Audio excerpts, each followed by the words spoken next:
capítulo 10 de Primera de Crónicas. Y dice, verso 1: Los filistín pelearon contra Israel. Huyeron delante de ellos los israelíes, pues muchos cayeron heridos de muerte en el monte Gilboa. Aquí nada más se había estado diciendo la genealogía de Shaul, ¿verdad?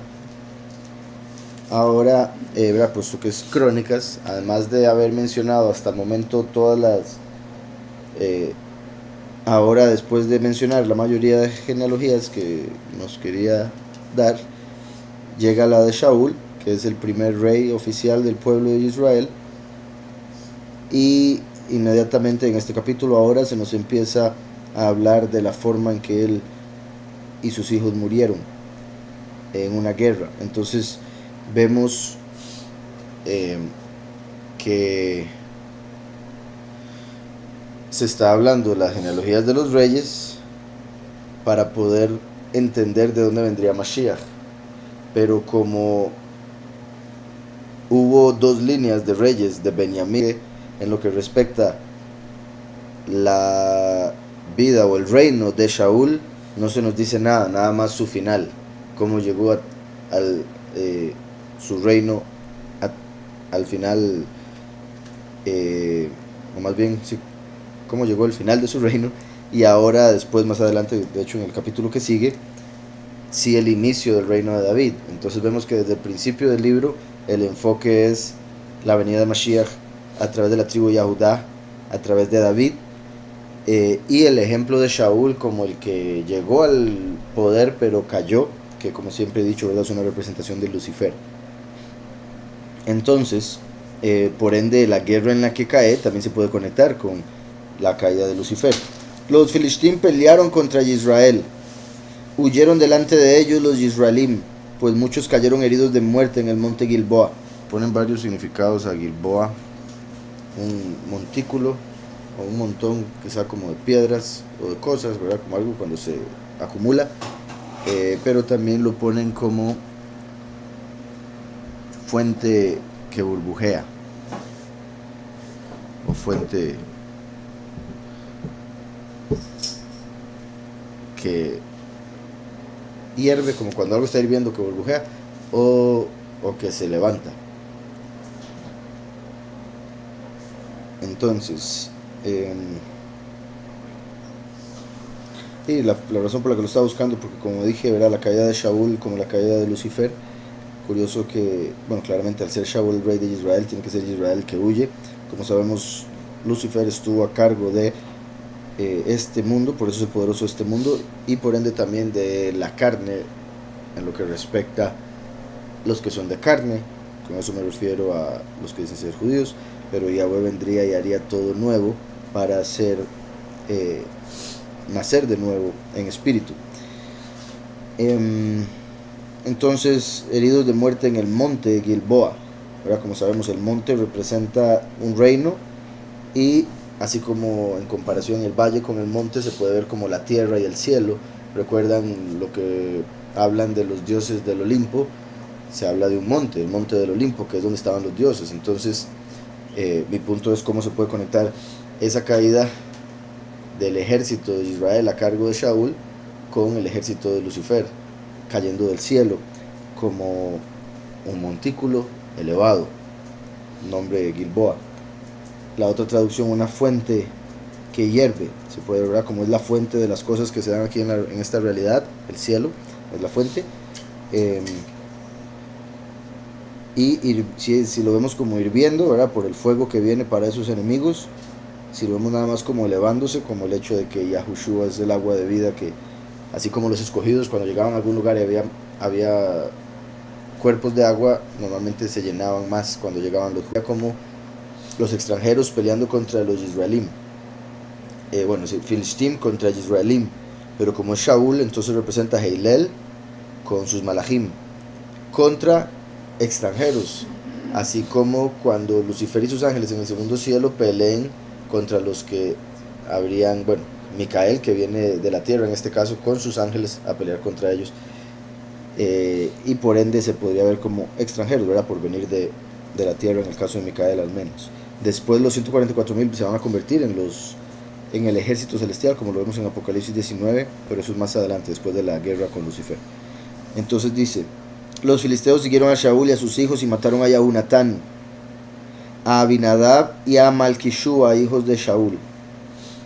Al concentrar sus ataques contra Shaul, le alcanzaron los flecheros y fue herido por ellos. Entonces dijo Shaul de mí. O sea, él dice mofa, pero eso se puede interpretar de varias maneras.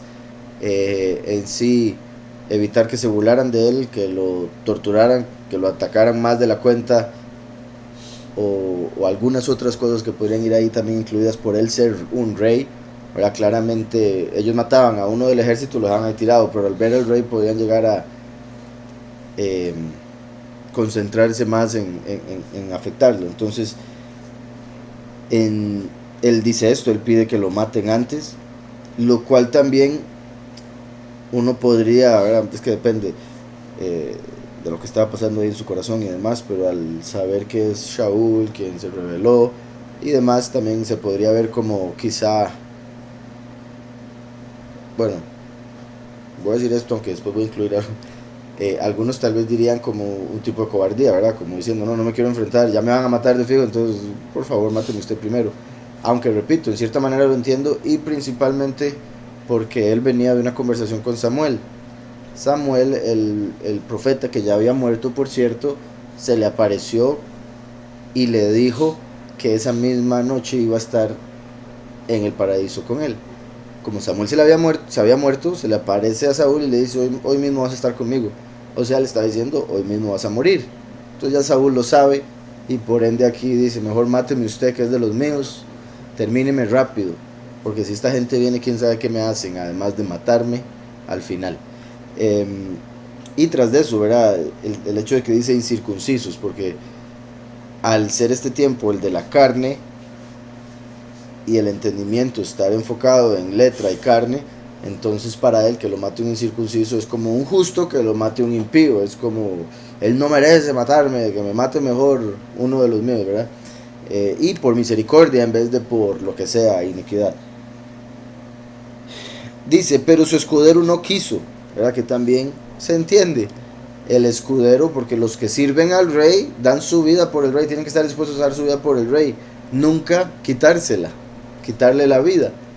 Entonces él diría, el escudero diría: no, hombre, ¿cómo voy a hacer eso si yo juré todo lo contrario?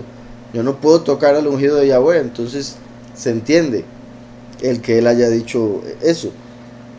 Dice: pero su escudero no quiso, porque tenía mucho miedo. Entonces Shaul tomó la espada y se echó sobre ella. Shaul tomó la espada y se echó sobre ella.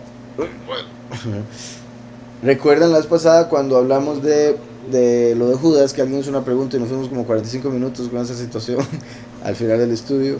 Que era de cómo murió Judas. Eso ya lo mencionó, una de esas tres posibilidades. Él la había escuchado o leído, y la tenía así como muy firme. Entonces ahí me la mencionó aquel día. Y ya que leo esto, aprovecho para mencionarlo. Al tener este ejemplo de un hombre que se echa sobre su espada, Shaul, y no decir que se colgó, entonces le quita fuerza a decir que en el nuevo pacto, cuando dice que se colgó, se refiere a lo mismo, el mismo acto. Por otro lado, el de echarse sobre una espada era un acto que hacían soldados, guerreros, como en este caso Saúl, que tal vez no era el mejor de todos, pero era guerrero. Entonces lo hacían, bueno, ¿verdad? Sabemos por otro lado ya como esos que se meten el cuchillo, pero por cuestiones de honor, también da un poco de miedo y otras cosas. Pero el punto es principalmente que no está diciendo que se colgó, está diciendo literalmente se tiró sobre la espada, y vemos que es un guerrero. Dos puntos que no se ven con Judas. En Judas no dice que se haya echado sobre una espada, y Judas no era un guerrero. Entonces le quita un poco de fuerza a eso, y si no me equivoco era de un libro que decía que eso era un orientalismo, o sea, una forma de hablar para referirse a ese acto. Pero repito, de ser así, aquí lo hubiera usado, el orientalismo. Y en resumen, como he dicho y como de hecho considero, porque tengo muy grabado ese día que después de haber explicado mi punto, oramos y mientras estaba orando sentí del Padre otro punto, otro argumento que confirmaba eh, lo que considero, ¿verdad? Y que es el hecho de que él primero se ahorcó él mismo en Jerusalén por estar en las fiestas. No podía haber un cadáver en Jerusalén para celebrar las fiestas, entonces lo agarraron los líderes de Jerusalén y lo tiraron por el muro, el cual cayó y se reventó, además del punto de la compra del campo. Judas devolvió el dinero, los hombres compraron el campo. Si él se hubiese colgado en el lugar, él tendría que haberlo comprado él mismo. Entonces eso indica que se colgó en un lugar y los otros lo tiraron en el campo que compraron con el dinero que él les devolvió. ¿Estamos? Pero bueno, entonces aquí vemos que se tiró sobre la espada. Entonces Shaul tomó la espada y se echó sobre ella. Cuando su escudero vio a Shaul muerto, él también se echó sobre su espada y se mató. Ahora, lo interesante es que el escudero del miedo, yo creo que no vio las cosas muy bien, no pensó muy bien, porque en sí el escudero, cuando vio que Saúl se tiró sobre la espada, dijo: sí, ¿qué voy a hacer? ¿Ahora quién tengo que defender? Me va a pasar lo mismo, mejor me tiro. Se tiró sobre la espada. Sin embargo, Saúl no murió inmediatamente, él quedó ahí agonizando un rato. Entonces dice: él también se echó sobre su espada y se mató. Así murieron Shaul y sus 3 hijos, y toda su casa murió junto con él. Entonces, algo que sí veo interesante, en particular aquí, que aprovecho para nuevamente conectar con Judas. Recuerden que Judas y el falso Mesías son los únicos dos que aparecen en la escritura llamado hijo de perdición. Entonces, se puede tomar como que a Judas le entró el espíritu del falso Mesías, como para rechazarlo en ese momento y venderlo. También al falso Mesías, qué curioso que Judas se cuelga, lo cual el hermano dijo que es un orientalismo de echarse sobre la espada, pero sea como sea, una vez que su cuerpo es tirado, se parte por la mitad y se le salen sus entrañas, de sus entrañas. Entonces también tiene un final similar con respecto a las entrañas saliéndose. Y el suicidio, porque Judas decidió colgarse, Shaul decidió echarse sobre la espada. Ahora, repito, él lo castiga, pero entonces podría decir, él trató de suicidarse y no lo logró, pero hizo el intento. Y en realidad, entonces el punto es, Judas se suicida y vemos anteriormente a Saúl tratando de hacer lo mismo. De Judas salen las entrañas, lo más seguro de Saúl también, porque se echó sobre la espada, ¿verdad? Que por decisión propia se rebeló contra Yahweh y mató a Yahushua, entonces se mató a sí mismo. Y todo lo que está dentro de los cielos, porque en el mundo donde enseñan esa supuesta ciencia, los cielos más bien es el afuera, ¿verdad? El espacio exterior. Pero en realidad los cielos es más bien como un tesoro, es lo interno de la realidad. O sea, entre más arriba vamos, si le queremos poner dirección, más nos acercaríamos al Padre Celestial, ¿sí me explico? En el sentido de que Él está por encima de todo, así lo vemos como ubicado. Bueno, con solo ponerlo así, el cielo es el trono de Yahweh, entonces si nos vamos hacia el cielo, lo alcanzamos a Él. Pero basado en otras cosas, repito, es como un tesoro, es la parte escondida. Esto es lo revelado, por eso es lo que vemos. ¿Sí me explico? Entonces el cielo no lo vemos porque está escondido. Pero cuando Lucifer caiga a la tierra, con un tercio de los ángeles, es como abrir el cielo, como el estómago, y sacar todo lo que está dentro, una tercera parte de lo que está a la tierra que se ha revelado, como cuando salió el interior de Judas y el de Saúl por su propia mano. ¿Sí me explico? Entonces, dice: así murieron Shaul y sus 3 hijos, y toda su casa murió junto con él. Toda su casa, como Lucifer y el tercio de los ángeles. Todos los que se convirtieron en su casa, sus familiares, por hacerle caso. 3 hijos, exacto, ¿verdad? Como el tercio de los ángeles. Obviamente un tercio es 33, bueno, depende si es 100% o de 10, 3.3. El punto es que la raíz es 3 de un 10, una tercera parte, que fue lo que cayó con Lucifer. Como vemos ahí, 3 hijos que caen con él, y ¿qué se me hizo el otro? Ajá, y que toda su casa junto con él. Al ver todos los de Israel que habitaban en el valle que habían huido las tropas y que Shaul y sus hijos habían muerto, dejaron sus ciudades y huyeron. Vinieron entonces los filisteos y se establecieron en ellas. ¿Verdad? Que como sabemos, los 144,000 van a ocupar. El siguiente, que al venir los filisteos a despojar a los muertos, hallaron a Shaul y a sus hijos tendidos en el monte Gilboa. Luego que lo despojaron, tomaron su cabeza y sus armas y enviaron mensajeros por toda la tierra de los filisteos para dar la buena noticia a sus ídolos y al pueblo. Recuerdan cuando los filisteos, también recuerden que cuando David mató a Goliat, Saúl era el rey. Ahora los filisteos, que era el pueblo de Goliat, le gana a Saúl y le cortan la cabeza a él como un trofeo, ¿verdad? Para celebrar, para alegrarse. Pero también recuerden que curiosamente a otro que le cortaron la cabeza fue a Juan el Bautista, que la cabeza de profecía fue cortada con la cabeza de Yahuanán. Y los discípulos preguntaron, ¿pero cómo? ¿Acaso se puede cortar la profecía? Y Yahushua les respondió, cuando entiendan lo que es una cabeza, entenderán qué quise decir con que la cabeza de profecía fue cortada. La profecía no fue cortada, porque recuerden que hay profetas entre el ministerio, los 5 ministerios que hay, uno es el de profeta. Yahweh prometió que vendría el profeta como Moshe, por ende la profecía continúa. De hecho, en Apocalipsis dice que la profecía es el espíritu de testimonio de Mashiach. El espíritu que da testimonio de Yahushua como Mashiach, ese es el espíritu de profecía, que le dijo a los profetas que Mashiach vendría. Ahora nos dice que Mashiach vino, para aquellos que lo reconocen y dan testimonio de él. Entonces, lo que Yahushua quiso decir fue que con Juan el Bautista, cuando se le cortó la cabeza, se estaba representando en la tierra, como Yahushua oró, que se haga tu voluntad en la tierra como en el cielo. Se le cortó la cabeza a Juan el Bautista porque en los cielos se le estaba cortando la autoridad a Lucifer. Recuerden que cabeza es autoridad. Por eso se habla de que el autoridad sobre este mundo y principalmente sobre la revelación. Eso indica que antes la revelación de la escritura se daba a través de él, como también lo confirma Hebreos, Gálatas. Decía, sucedió al día siguiente que al venir los filisteos a despojar a los muertos, hallaron a Shaul y a sus hijos tendidos en el monte Gilboa. Luego que lo despojaron, tomaron su cabeza y sus armas. También quería ver algo más. Mataron a Yahunatán, Abinadab.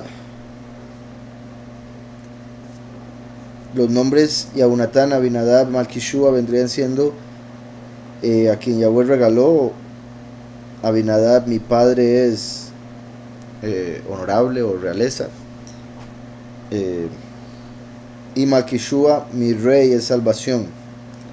Los 3 hijos de Shaul mataron a los 4, que se podría entender como antes estaba bajo la autoridad, que es lo que estaba diciendo, bajo la autoridad de él, lo que venía del Padre hacia el hombre, Yahunatán, de los reinos de la tierra, como cuando Satanás le dijo a Yahushua que a él le fueron entregados todos los reinos y él se los daba a quien él quería.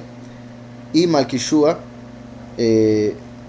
confirma lo del reino, pero también que era el que traía cualquier liberación o ayuda antes de que obviamente se manifestara Yahushua para tomar toda autoridad, no solo de la tierra sino también de los cielos.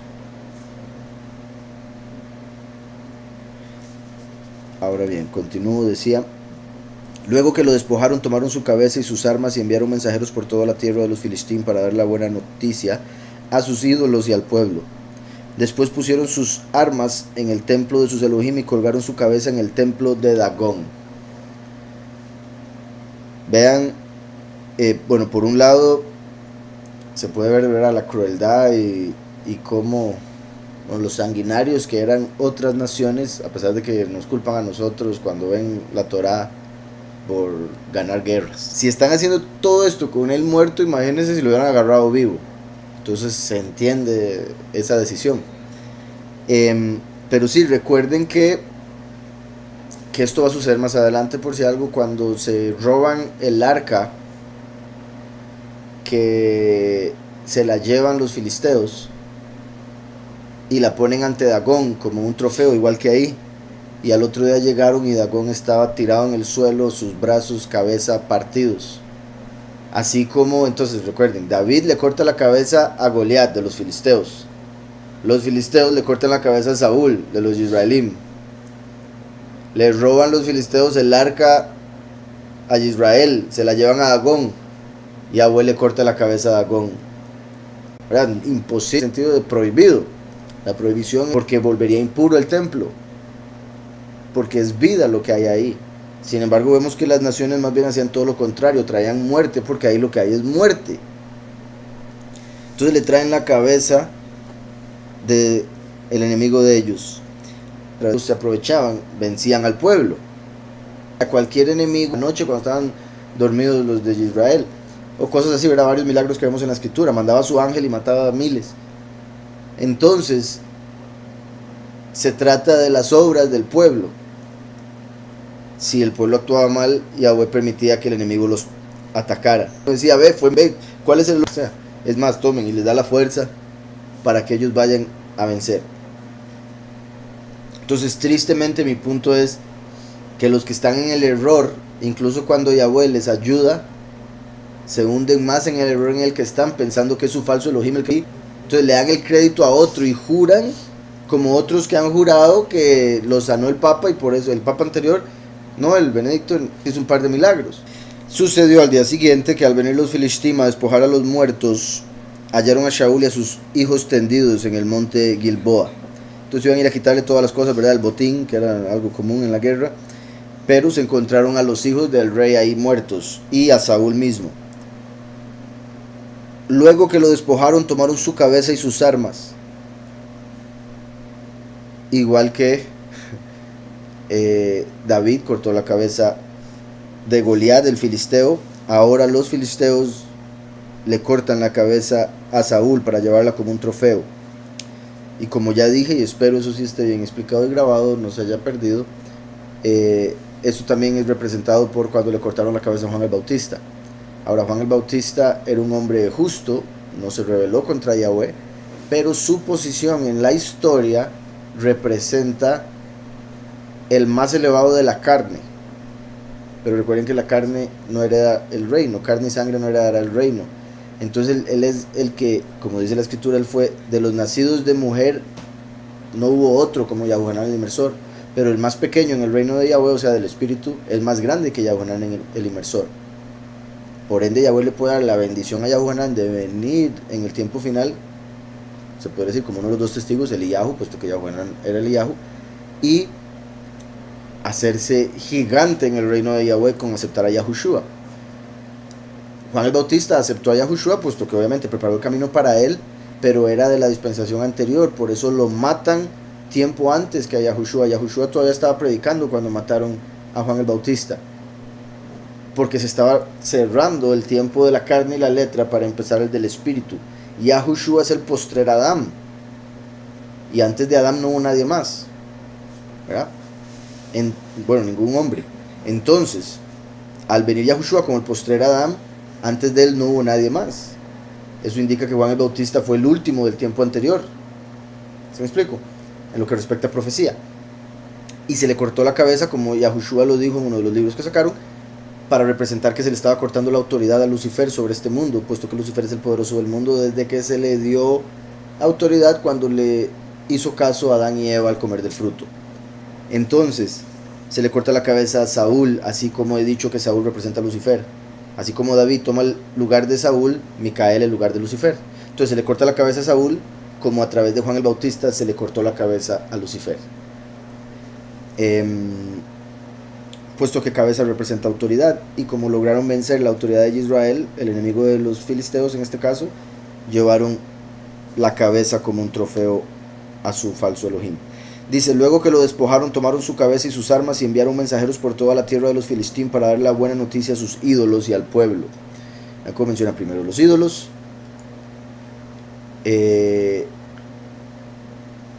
Como, ¿verdad? Ellos piensan que son los ídolos los que le dieron el poder para vencer y le van a dar a ellos el crédito. También, ¿verdad? Lo curioso es que primero dice los ídolos y después el pueblo. Como más importante informarle a los ídolos que no pueden oír, que no pueden ver y que no hicieron nada al respecto. Y después al pueblo, de los cuales quizá algunos murieron en la guerra. Entonces mostrando como todo al revés, ¿verdad? Igual entre los gentiles. Entonces, después pusieron sus armas en el templo de sus Elohim y colgaron su cabeza en el templo de Dagón. El templo de Dagón. Recuerden que después, cuando se roban el arca del pacto, la llevan al templo de Dagón de la misma manera, pero esta vez Dagón al otro día se lo encuentran sin cabeza y sin brazos. Cortados. El ídolo caído y su cabeza y sus brazos cortados ante el arca de Yahweh. También lo que mencionaba de cómo están conectados con el mal, con la sangre, la maldad, puesto que llevan muerte o muertos a sus templos, cuando en el templo de Yahweh, ¿verdad?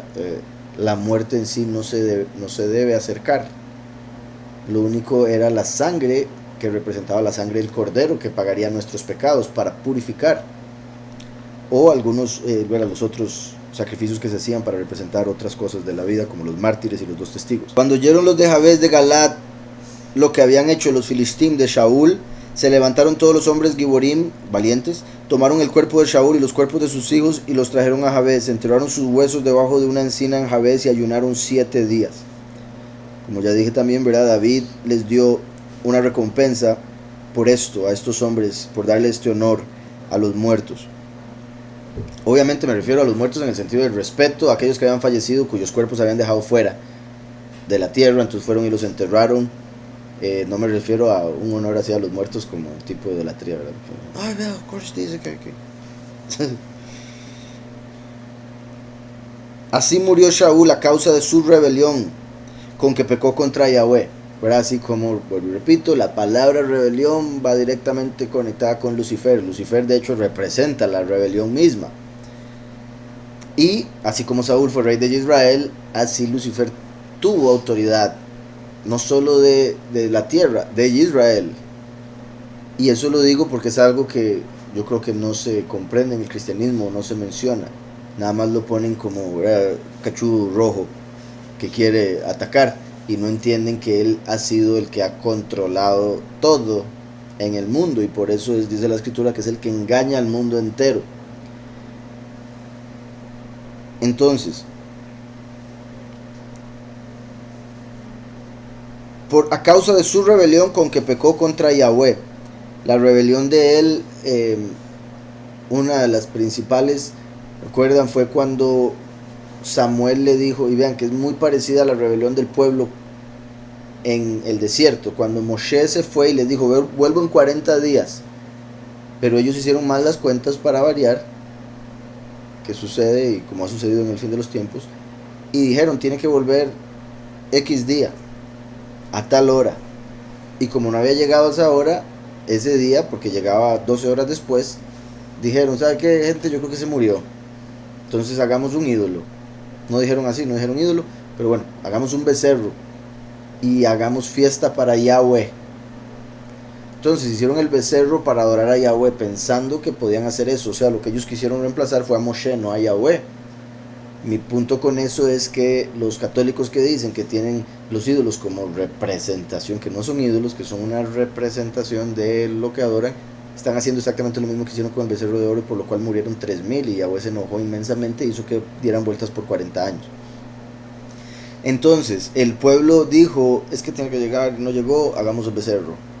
Igual Saúl, después de haber vencido en una guerra que Yahweh lo salva, y bueno, es que fueron un par de veces donde se reveló, pero está la que, como les decía, tenía que esperar a Samuel, el sumo sacerdote, para que llegara y hiciera el sacrificio él. el rey no podía hacer los sacrificios, tenía que ser el sumo sacerdote. El rey tenía que esperar a que llegara Samuel, pero ese día, por lo que sea, Samuel no llegó cuando Saúl pensaba que tenía que llegar, llegó un rato después, pero al llegar al rato después, Saúl ya había hecho los sacrificios. Él dijo, no, es que no, se está pasando la hora, tengo que hacer los sacrificios. Algo que era prohibido para él. Y hizo los sacrificios. Cuando llegó Saúl le dijo, ¿qué hiciste? Y le decía, es que la gente estaba como loca, estaba pidiendo algo. Entonces Samuel le explica acerca de la diferencia entre obediencia y sacrificios. ¿Qué es mejor, obediencia o sacrificios? Por su desobediencia cayó en rebelión y perdió el reino, pensando que los sacrificios eran más importantes, sin entender que eso es un reflejo de algo. Eso indica que él pensaba que el sacrificio era algo real y no el reflejo. Se dejó llevar por eso falso que el enemigo pone en la mente de la gente a través de la mala interpretación de la letra, por la carne. Saúl era uno de esos. Por eso hizo los sacrificios, porque no entendía que es primero la obediencia, primero la justicia, primero la misericordia, y que los sacrificios son un reflejo. Él vio el sacrificio como el punto. Entonces pierde. Así como Lucifer fue el que puso a hacer sacrificios de animales. ¿Sí me estoy explicando? Sin entender que Yahweh lo estaba permitiendo como un reflejo de que sería sacrificado su hijo y los dos testigos. Entonces está la rebelión de Saúl, un segundo más. Así, otro punto de rebelión de Saúl fue que Yahweh le había dicho que destruyese a todos los de ese reino de los amalequitas, que de hecho fue un amalequita, qué linda amalequita, el que le terminó quitando la vida, porque recuerdan, como dije, que estuvo agonizando un tiempo, porque Saúl le perdonó la vida al rey amalequita, Hagag. Le perdonó la vida y esa misma noche o ese mismo día él embarazó a su mujer, la cual se escapó embarazada. De ahí nació el que habría sido el príncipe de ese reino, y de ahí vino eventualmente Hamán, del libro de Esther, por quien casi muere todo el pueblo. Entonces Saúl le perdonó la vida a ese rey que era impío, estaba maldito y merecía morir. Mató un montón de gente, pero al rey le perdonó, que sería también como él diciendo, es que a mí me gustaría que me perdonen aunque vengan y maten a todo mi pueblo. ¿Sí me explico? Entonces él como rey le perdona la vida a Hagag, lo cual después ya se la quitan, pero ya era muy tarde, ya había embarazado a su esposa. Entonces desobedeció en no destruir el imperio maldito de Amalek, que Yahweh promete que lo hará en el fin de la historia por Saúl no haberlo hecho. Desobedeció haciendo el sacrificio él en vez de esperar a Samuel, que sería como el último sin tener el sacrificio de Yahushua. Yahushua es el sumo sacerdote, el último viene como Melech o rey, por ende los sacrificios tienen que ser hechos por Yahushua, y por eso se puede decir que es como Yahushua entregando a los dos testigos en el fin de los tiempos, puesto que él ya ocupó el lugar de sumo sacerdote una vez que vino la primera venida.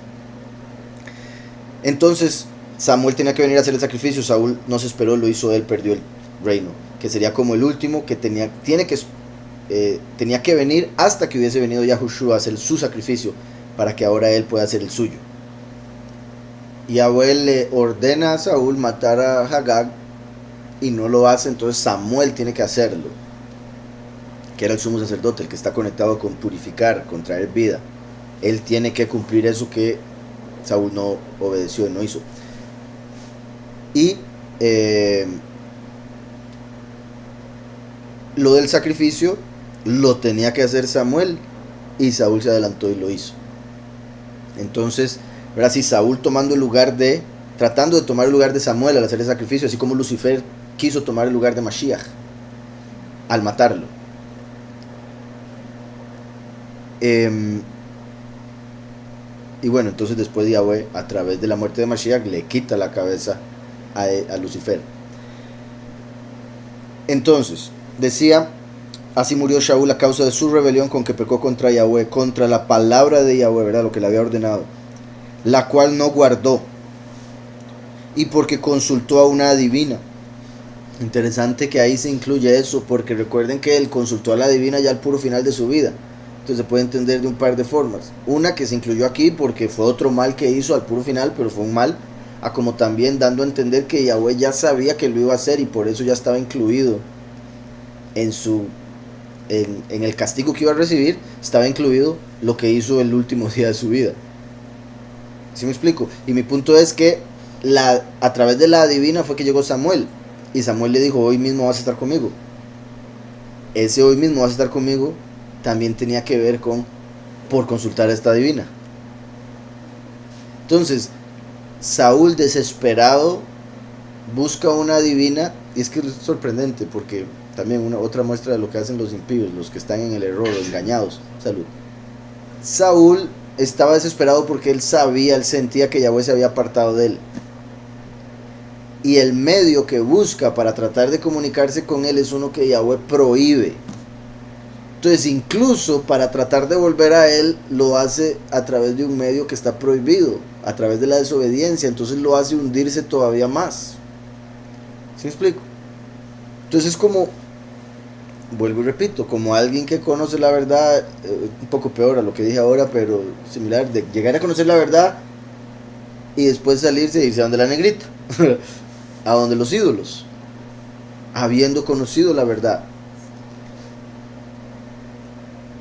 Saúl era el rey de Yahweh, sabía que estaba prohibido, él mismo prohibió que hubiesen adivinos, por eso ella no quería ayudarlo, porque decía: no, es que me mata el rey, y él le dijo: no te va a pasar nada.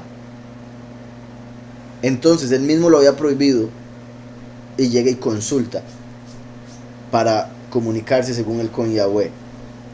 Y ni siquiera, es que vean también lo triste, porque volvemos a lo mismo de la idolatría, al error de la carne. No vemos que Saúl diga: voy a meterme a un cuarto y orarle al Todopoderoso y buscarlo, con lágrimas, con ceniza, con silicio. No. Él dice: voy a buscar una adivina para hablar con Samuel, para que Samuel hable con. Porque siempre era Samuel el que me hablaba a mí. Entonces, Saúl no tenía una relación con Yahweh directa, él tenía una relación con Samuel. Y por eso cuando Samuel no estaba, para él era como si Yahweh no estuviese. Entonces él caía en la idolatría de Samuel. Y por eso es que busca una divina para traerlo. ¿Sí me explico? Pero Samuel sigue siendo obviamente fiel a Yahweh, incluso muerto, porque ya con más razón. Entonces, también, repito, ¿verdad? La idolatría, ya sea de piedra, oro, plata, madera, o de una persona, como en este caso con Samuel, o muchos con el pastor que tengan, o lo que sea. ¿Sí me explico? Entonces, interesante, no tenía su relación con Yahweh, tenía su relación con Samuel, por eso no va y busca a Yahweh aparte, sino que busca a Samuel a través de una divina, lo cual estaba prohibido por Yahweh. Entonces él siente ese vacío y en vez de buscar a Yahweh busca una divina. Completamente ilógico. Que por eso repito, una persona como que después de estar, digamos, llega a conocer la verdad, se aleja 1 año, se aleja 2 años, llega a sentir ese vacío, que se puede sentir en 1 semana, pero voy a ponerle 2 años. Y dice: uy, sí, necesito. Y va y busca a Dios. Se mete en una iglesia cristiana después de haber conocido la verdad. Triste. Eso muestra que había una relación entre ellos muy importante, porque el mismo Samuel sufre cuando Yahweh le dice que va a quitar a Saúl. Buen punto. Y hasta el punto de que Yahweh lo tiene que corregir a Samuel. Decía: contra la palabra de Yahweh, la cual no guardó, y porque consultó a una divina. Y no consultó a Yahweh. Ahí está. Ven el punto. Y es que, vuelvo y repito, bendito Yahweh, esto confirma lo que estaba diciendo por mucho. Dice: consultó a una divina, no consultó a Yahweh. No dice: consultó a Samuel. No, consultó a una divina. Pero era para consultar a Samuel. Eso me importa un bledo. Consultó a una divina y eso estaba prohibido. Y el punto de consultar a la divina era para no consultar a Yahweh. Vuelvo y repito, no se metió con Yahweh, trató de buscar a Samuel entre los muertos. Entonces es como adorar la muerte. Ahora, Samuel no estaba muerto porque está con Yahweh, pero ¿saben a lo que me refiero? Al ir a una divina y decirme: tráigame a uno que ya murió. Ese era el punto. porque consultó a una adivina y no consultó a Yahweh. Por esta causa lo mató. Por esta causa lo mató ese mismo día. Y Samuel se lo dice una vez que es llamado a través de la adivina, y por ende confirma lo que les decía de cómo Yahweh incluyó ese acto en su castigo, a pesar de ser el último acto. Llega donde Samuel y Samuel le dice: hoy mismo estarás conmigo. ¿Por qué? Por consultar esta adivina, básicamente. Ups. Mi punto es, si lo hubiera consultado a Yahweh, quizá Yahweh lo hubiera perdonado. Y quizás se hubiera salvado. No, de fijo se hubiera salvado, yo creo, de esta muerte al menos. Eso sí me parece que es fijo. Ahora, lo del perdón completo, incluso, porque Yahweh es misericordioso, pero habría que ver con qué corazón lo hubiera buscado, si se hubiera arrepentido todo corazón y demás. Pero al final eso no es ni de pensarlo, porque es algo completamente hipotético, ya que ya todo se cumplió, y se cumplió de esta manera para representar la caída de Lucifer, que nunca se arrepintió, que hasta el final merece ese castigo que recibe. En el caso de Saúl, por ser una persona, un ser humano, con alma, sentimientos, y que sea como sea, en algún momento hizo cosas buenas y de bien para Yahweh y para el pueblo, y por el simple hecho, igual que con Salomón, que lo que vino al mundo, entre otras cosas, fue a representar algo, como esto que estamos entendiendo de Lucifer, no dudo que él al final haya sido perdonado. Y de hecho, la razón por la que no lo dudo es porque Samuel le dijo: estarás conmigo, o sea, en el paraíso. No le dijo: estarás a la par mía en el infierno, en el otro cuarto.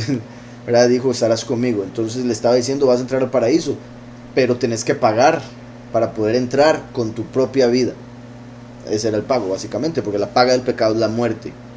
¿Sí me explico? Entonces vemos la misericordia de Yahweh, que a pesar de esto lo perdona, pero sí tiene que pasar por el castigo, sí es quitado del reino, incluso lo que pasa aquí con su cabeza y demás, ¿verdad? Eso se podría decir que está incluido en parte del castigo. Si él hubiera logrado su cometido de matarse a sí mismo a la primera, no hubiera rectificado, porque, o sea, eso es como cuando una persona, digamos, por alguna razón Yahweh determina, tiene que agonizar por un año, tiene que sufrir ese año, pero con ese año de sufrimiento no tiene que ir al infierno, entra al paraíso. Eso es mucho mejor que decir: no quiero sufrir ese año, morirse y caer en el infierno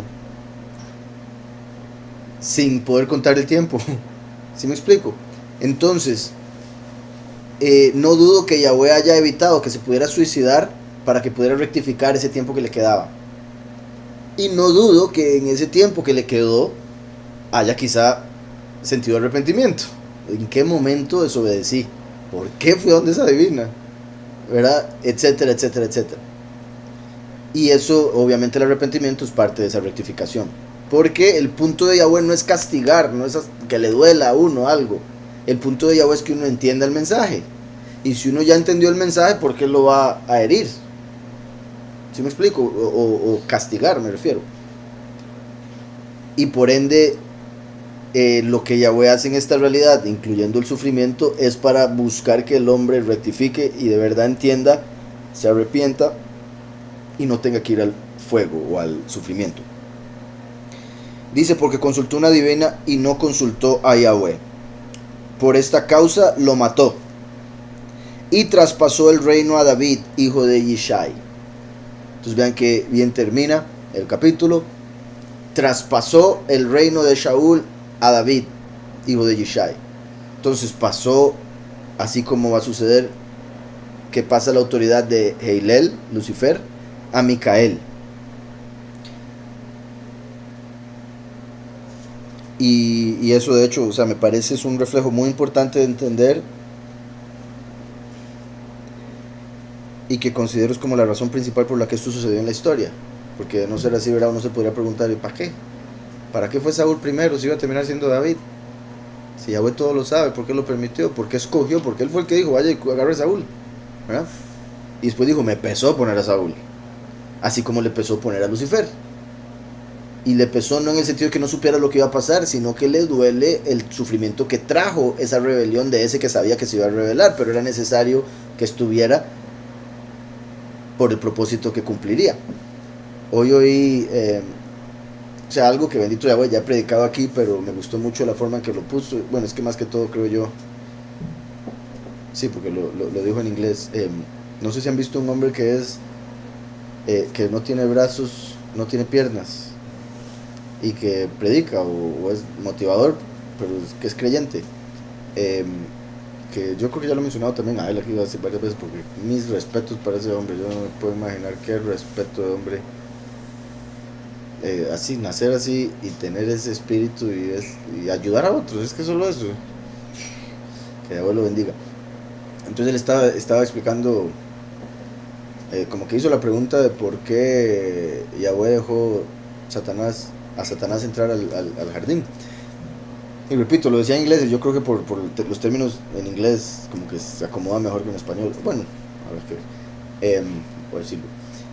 Decía que, ¿verdad? Que como a nosotros Yahweh nos dio el libre albedrío, o el, el poder de decidir,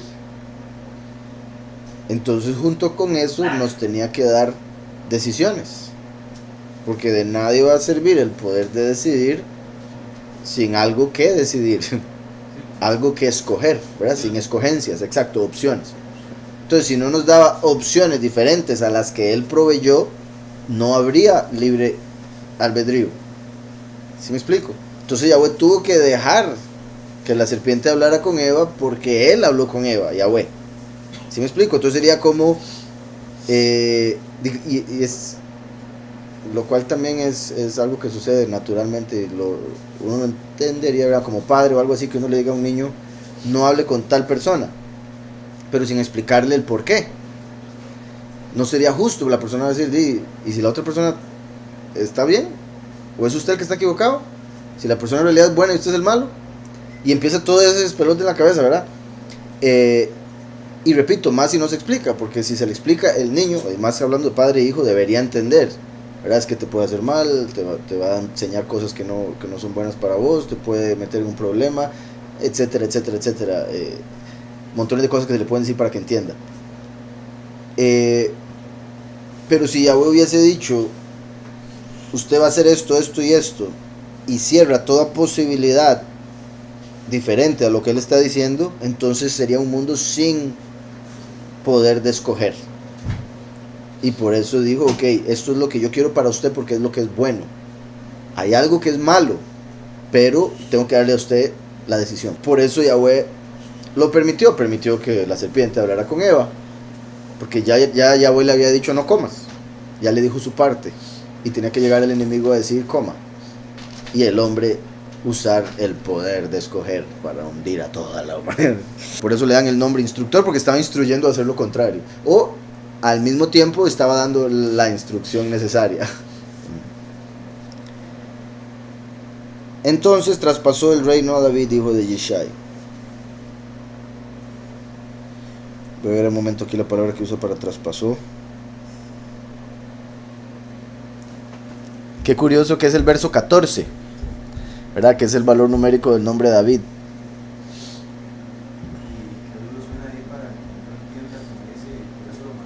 Ajá, eso, sí, eso iba a decir también. Sí, algunos ve que es un asesino, ve que es malo. ¿Por qué? Si es justo, no es malo. Y si él le dio la vida, él puede quitarla. Punto. Es por eso lo mató, así como le dio vida. Entonces, solo aquel que da la vida, ¿verdad? Y no estoy hablando de padre y madre, porque ¿verdad? Esos dicen, si yo lo traje al mundo y si quiero yo lo saco. Pero el padre y la madre no dieron vida. Lo que hicieron fue mezclar los componentes que Yahweh le dio a cada uno para que se dé la vida que él da. Él da el crecimiento del vientre y todo lo demás. Entonces, él que es el que da la vida es el único que tiene todo el derecho y la autoridad de quitarla. Por ende, una persona que diga, uy, vea, mató, de ahí sí, vea, dio vida. Primero dé usted vida y después hablemos si usted puede matar, si es que eso es lo que quiere. ¿Me explico? Y nadie va a poder hacerlo, obviamente. Bueno, por un lado, las 10 pruebas que Abraham pasa es también la razón por la que Egipto pasa por 10 plagas. La 10ª plaga fue la de los primogénitos que murieron. Por eso la 10ª prueba de Abraham fue llevar a su primogénito, unigénito, Isaac, a morir. Y él lo hace. Y fue porque sucedió algo similar a lo de Job. Llegó Satanás a donde Yahweh y le dijo, uy, no es, desde que usted le dio lo que él quería, ya no hace nada por usted. Y Yahweh no estaba enojado, Yahweh estaba bien, porque no necesita nada. Pero Satanás no estaba recibiendo sus sacrificios de animales, entonces estaba malo. Y Yahweh le dice, uy, si usted le pidiera el hijo, me lo da. No me lo negaría. Entonces Satanás va, bueno, ya me dijo, ahora voy a decirle. Ahí está la otra opción. Ajá, exacto, la otra opción. Igual, ¿verdad? Como Adán y Eva. Y Yahweh lo permite para darle una lección a Lucifer. Y Satanás, tratando de hacer que muera la esperanza, porque a través de Yitzhak vendría Yahushua, lo que hace es perder ese trato que habían hecho. Y hay un punto que iba a decir de esto, un segundo. O sea que fue lo mismo que sucedió con Yahushua en sí, que al tratar el de destruir, repito, la esperanza, el plan de Yahweh, más bien terminó él cumpliéndolo. Porque igual con Yitzhak, él quería parar todo, pero más bien al hacer eso lo que hizo fue dejar un reflejo profético de que vendría uno y moriría por nuestros pecados, el Hijo del Todopoderoso. Satanás, tratando de destruir todo, más bien estaba poniendo las piezas en su lugar. Vean qué particular, el verbo que está usando es yasev, bueno, el verbo sabav, pero conjugado yasev, que sería valor numérico 72, como dando a entender la autoridad sobre todas las naciones. Y recuerden que son 72 los malajim en el cielo, que son 70 sobre cada nación, Micael 71 sobre Israel y Heilel 72 sobre todos los demás malajim. Obviamente cuando este es quitado, el 72, se le da a Micael y queda él sobre los demás. Pero al decir ahí que fue traspasado el reino de de Saúl a David, es como diciendo que a David, como Micael, se le da autoridad sobre las 72 naciones. Y de hecho, Sabab significa rodear o dar vuelta. Entonces, como devolvió el reino al verdadero dueño. ¿Sí me explico? Porque está hablando de devolver o virar. Esa sería otra. El reino iba por acá con Saúl, pero se devolvió para acá. Ahora, al decir rodear también se puede entender como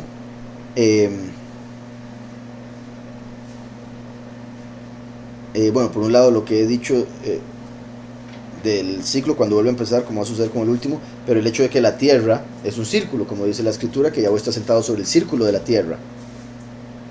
Y recuerdan lo que le dijo Satanás a Yahweh en Job y también con lo de Abraham: vengo de rodear la tierra y andar por ella.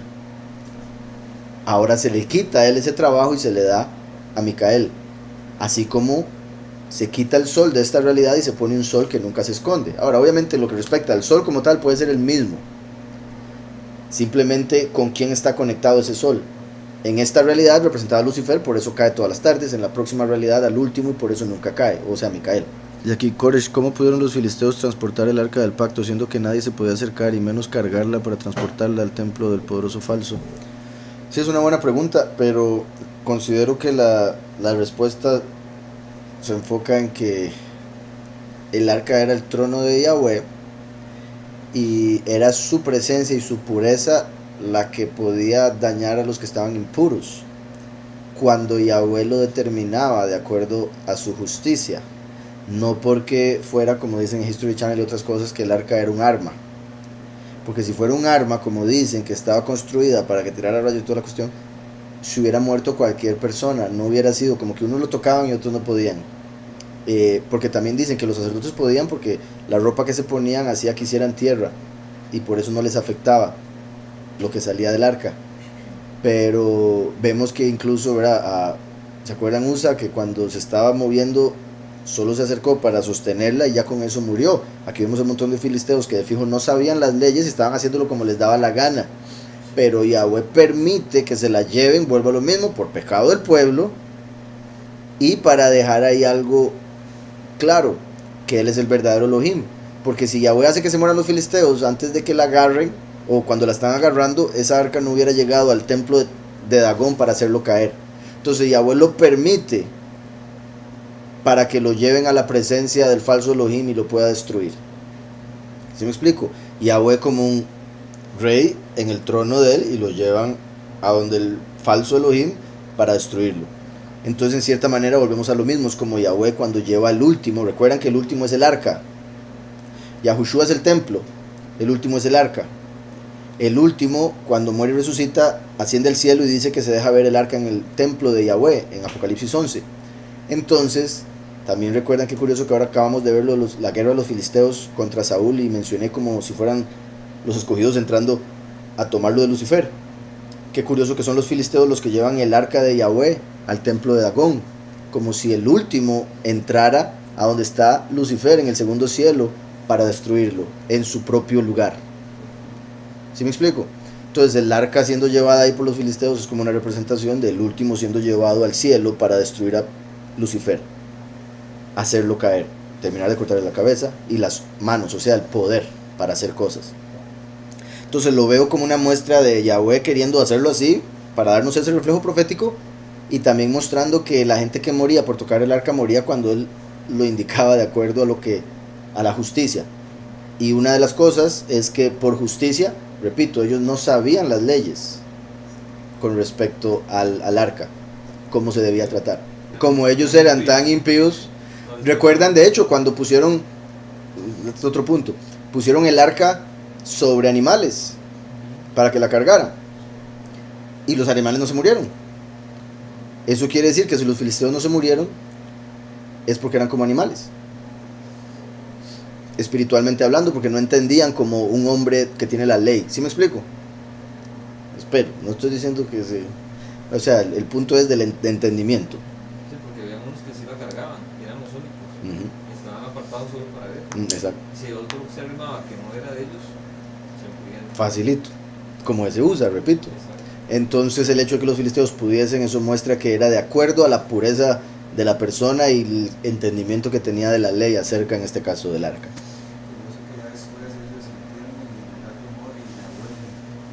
Ajá, exacto. Que también hasta eso muestra, así como dije ahora, que a Saúl se le dio el juicio de morir en ese día cuando consultó a la divina, pero ya el consultar a la divina estaba incluido en la razón por la que iba a morir ese día. Igual se podría decir que los filisteos, una vez que se dan cuenta, temen y tienen cuidado. Entonces, como ya voy diciendo, yo sé que ellos temerían si supieran, voy a esperar a que sepan, no los voy a matar todavía. Les dieron tumores y otras cosas, ¿verdad? Ya por saber empieza el juicio. Exacto, una vez que ya se sabe, porque dice, el que sabe hacer lo bueno y no lo hace, peca. Sí, ¿verdad? Qué curioso cómo esos filisteos son cosas serias. Cómo Sansón, bueno, a Sansón Yahweh lo usó para castigar o para juzgar a los filisteos. Pero curiosamente, o sea, Yahweh sabía lo que iba a pasar, entonces por eso lo usó para eso. Pero fue porque él se dejó llevar por las filisteas. Entonces le gustaban las filisteas y Yahweh aprovechó de esa unión porque lo iban a traicionar. Entonces por esa traición Sansón se iba a vengar de los filisteos y esa venganza venía de Yahweh. Entonces qué curioso cómo el Sansón, ese juez, por el voto del nazariato no podía ni beber vino, ni tocar cuerpos muertos, ni cortarse el cabello. 3 cosas. Y termina siendo el último juez antes de que empiece el reino de Israel, que es cuando llegaría Shaul. Y qué curioso que Shaul, por esas 3 cosas que mencionamos ahora, ¿verdad?, perdió el reino. No mató a Agag, el rey de los amalequitas del momento, como él había mandado. Hizo el sacrificio en vez de Samuel y consultó a la divina. Entonces, curioso que igualmente por 3 cosas pierde su reino, así como Sansón por 3 cosas perdió su poder y cayó ante los filisteos, igual que Saúl. Ahora, cayó ante los filisteos, me refiero a que lo agarraron, le sacan los ojos, lo usan, y en un momento Yahweh le devuelve la fuerza porque él se arrepiente. Entonces logra vengarse de ellos y mueren más filisteos que cuando Sansón estuvo vivo con su muerte.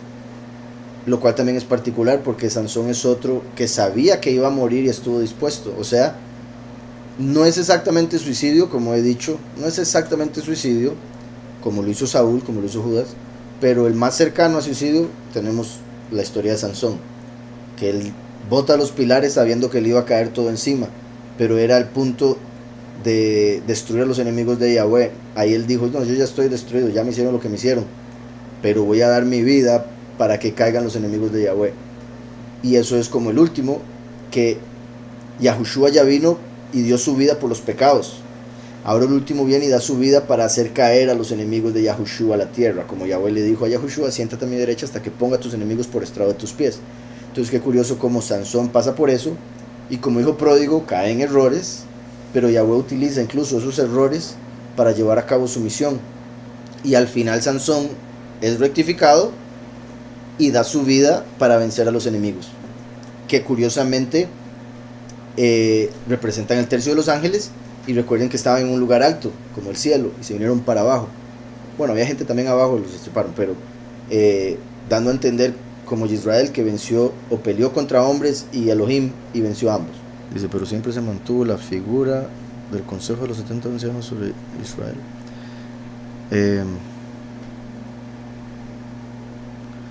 O sea, la figura sí, no sé si se refiere como que hubo un tiempo donde no hubo 70 ancianos, pues sí es posible que haya llegado un momento, porque sí, después de Moshe casi que todo el mundo volvió a lo mismo, después de Yahushua en realidad, el sucesor de Moshe, y ahí es ahí donde tuvieron que venir los jueces a empezar a poner orden, y después llegó el rey que volvió a leer la Torá y supo cómo tenía que acomodar todo.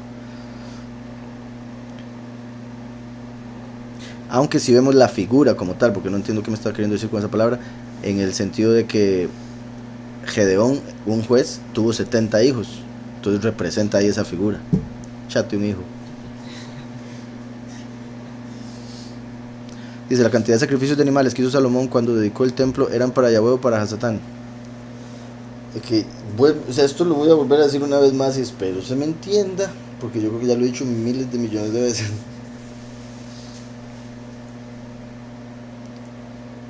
Yahweh no necesita animales, no necesita sacrificios. Entonces el sacrificio como tal, el aspecto físico de ese sacrificio fue tomado por ángeles. Pero en el corazón de él, en el corazón de Salomón, él estaba haciendo los sacrificios para Yahweh, porque el templo era el templo de Yahweh. Ahora, antes de venir Yahushua, él es la verdad, entonces no se sabía la verdad. Salomón estuvo en el tiempo donde no se sabía la verdad. A pesar de él tener toda la sabiduría, no tenía la verdad. Por eso es que hace los sacrificios, porque eso era lo que se entendía hasta el momento, como la forma de dar honor a Yahweh. Entonces, él lo hace con la sabiduría que tenía, pero no entendía la verdad acerca de lo que hacía, que era un simple reflejo de algo más elevado. Los sacrificios de animales son un reflejo profético para entender los hombres que vendrían al mundo a servir a Yahweh y que los matarían por ese servicio a Yahweh. ¿Sí me explico? Entonces, Yahweh permitió los sacrificios animales para representar el sacrificio del cordero Yahushua, el sacrificio del becerro testigo con Moshe, el sacrificio del carnero Eliyahu y el sacrificio de otros mártires y de los profetas. Pero Yahweh no necesitaba los sacrificios, Yahweh no se alimentaba de esos sacrificios, lo hacían otras entidades. Vuelvo y repito, Yahweh lo permite porque lo que sí Yahweh llega a utilizar, y no es que él lo necesitara, nosotros lo necesitábamos, los reflejos proféticos para entender por qué el Mesías tenía que morir por nosotros. Así como cuando en Yom Kippur agarraban un macho cabrío, ponían sus pecados y decían así, mátelo para Yahweh con nuestros pecados. ¿Cómo es que los judíos sí pueden entender eso, pero no pueden entender que Yahushua murió por nuestros pecados? Pero ellos sí ponen el pecado y se muere, sí, murió con nuestros pecados. Pero no, Yahushua no puede él. Entonces usted me está diciendo que usted es como una cabra, usted es como un macho cabrío, usted es un animalito. Obviamente un animal no puede pagar por un hombre, tenía que pagar un hombre por la humanidad. Y eso son cosas, cuando digo obvio, que se llegan a ser obvias en el espíritu de la verdad. Porque recuerden que el mismo David dijo, sacrificios no te agradan. David, el papá de Salomón. Y Salomón fue el que hizo miles de sacrificios para Yahweh años después. Entonces, Yahweh se lo revela a David. David lo revela en sus canciones. pero su propio hijo no lo entiende, y no solo él, todos los demás que vinieron después de él, hasta Yahushua, incluso hasta hoy en día, mucha gente, la mayoría, no entiende los sacrificios animales. ¿Para qué fueron? ¿Por qué los permitieron? Los judíos, si hoy pudiesen, a pesar de que está escrito en eso de David, si los judíos pudiesen hoy en día, harían sacrificios. Bueno, algunos lo hacen en privado. El templo se supone que era para Yahweh, pero después Yahushua dice: estoy en el templo y yo lo levanto en 3 días, porque hablaba de su cuerpo. Entonces el templo era solo un reflejo de Yahushua, lo cual también se entiende cuando Yahushua entra al templo y dice: la escritura dice que esta casa debe ser una casa de oración, pero ustedes la volvieron una cueva de ladrones. O sea, en el templo se suponía que estaba la presencia de Yahweh, pero por ellos estaba la presencia del enemigo, el que quería robarse la estima de Yahweh, como un ladrón. ¿Y qué era lo que hacían ahí? Vender animales para sacrificios. Por eso le estaban robando, entre otras cosas.